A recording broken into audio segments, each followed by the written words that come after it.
எல்லாருக்கும் வணக்கம். தமிழ்நாட்டோட வானிலை அடுத்த சில நாட்களுக்கு எப்படி இருக்க போகுதுங்கிற ஒரு முக்கியமான அப்டேட்டோட வந்திருக்கேன்.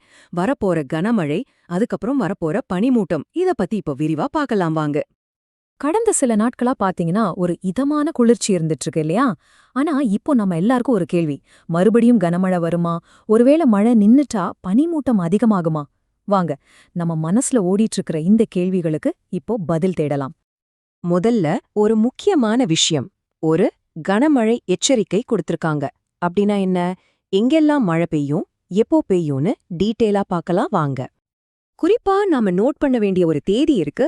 அது டிசம்பர் 12. அன்னிக்கு தமிழ்நாட்டுல நிறைய மாவட்டங்களுக்கு கனமழை எச்சரிக்கை இருக்கு. சோ இந்த தேதிய கொஞ்சம் மனசுல வச்சுக்கோங்க.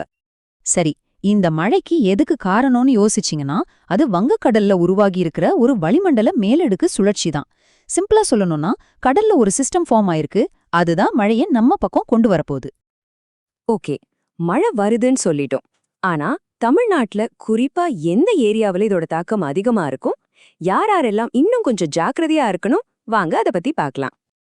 இப்போ ஸ்கிரீன்ல தெரியற இந்த டேபிள கொஞ்சம் பாருங்க. டிசம்பர் 12ஆம் தேதி கடலோர மாவட்டங்கள்ல இருக்கிறவங்களுக்கு கனமழை வார்னிங். அதே மாதிரி தென் தமிழகம், டெல்டா மாவட்டங்கள், அப்புறம் புதுச்சேரி, காரைக்கால் பகுதிகள்லயும் சில இடங்கள்ல ஹெவி ரெயின் வரலாம். மத்த மாவட்டங்கள்ல பாத்தீங்கன்னா மிதமான மழை இல்லனா வானிலை கையா தான் இருக்கும். சோ உங்க மாவட்டம் இதுல எங்க வருதுன்னு ஒரு தடவை செக் பண்ணிக்கோங்க. மழை எப்ப பெய்யும்னு பார்த்தாச்சு. ஆனா கதை இதோட முடியல. மழை நின்னதுக்கு அப்புறம் வெதர்ல ஒரு பெரிய மாற்றம் வரப்போகுது. அது என்ன மாற்றம்? வாங்க தெரிஞ்சுக்கலாம். இந்த டைம்லைனை பார்த்தாலே உங்களுக்கு ஒரு கிளியர் ஐடியா கிடைக்கும். பாருங்க, டிசம்பர் 15 வரைக்கும் சில மாவட்டங்கள்ல அப்பப்போ மழை வந்துட்டு போகும். ஆனா 15ஆம் தேதிக்கு அப்புறமா மழையோட தீவிரம் கொஞ்சம் கொஞ்சமா குறைய ஆரம்பிச்சிடும்.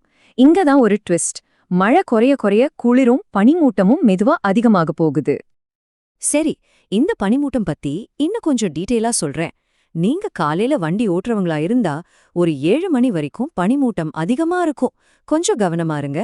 அதே மாதிரி நைட்ல 9 மணிக்கு மேல பனி அதிகமாக ஆரம்பிச்சிடும். சோ உங்க டிராவல் பிளான்ஸ் பண்ணும்போது இத மைண்ட்ல வச்சுக்கோங்க. சரி, இப்போ நம்ம தலைநகர் சென்னைக்கு வருவோம். சென்னையோட வெதர் எப்படி இருக்க போகுது, அப்புறம் பொதுவா நாம எல்லாரும் தெரிஞ்சுக்க வேண்டிய சில முக்கியமான டிப்ஸ் என்னென்னு பார்க்கலாம். சென்னையை பொறுத்த வரைக்கும் வானம் ஓரளவு மேகமூட்டத்தோட காணப்படும். நகரோட சில பகுதிகள்ல லேசானதிலிருந்து மிதமான மழைக்கு வாய்ப்பு இருக்கு. அதிகாலையில பாத்தீங்கன்னா லைட்டா பனிமூட்டம் இருக்கலாம். Temperature maximum 31 degree Celsius, minimum 24 degree Celsius வரைக்கும் போகலாம். ஓவராலா நாம ஞாபகம் வச்சுக்க வேண்டிய விஷயங்கள் என்னென்னா, மீனவர்களுக்கு இப்போதைக்கு எந்த விதமான எச்சரிக்கையும் இல்ல. வெயிலும் அவ்வளவு கடுமையா இருக்காது. ரொம்ப முக்கியமான பாயிண்ட், மழை படிப்படியா குறைய போகுது. ஆனா பனிமூட்டம் நல்லாவே அதிகமாக போகுது. இதுக்கு நாம இப்பவே தயாராகிறது நல்லது. கடைசியா உங்ககிட்ட ஒரு கேள்வி. மழைக்காலம் முடியிற ஸ்டேஜுக்கு வந்தாச்சு. அடுத்து வரப்போற இந்த குளிர்ச்சியான பனிமூட்டம் நிறைஞ்ச ஒரு புதுவிதமான கிளைமேட்டை சந்திக்க நீங்க ரெடியா? உங்க அடுத்த சில நாட்களை பிளான் பண்ணும்போது இந்த வெதர் சேஞ்ச கண்டிப்பா மனசுல வச்சுக்கோங்க. எல்லாரும் பாதுகாப்பா இருங்க.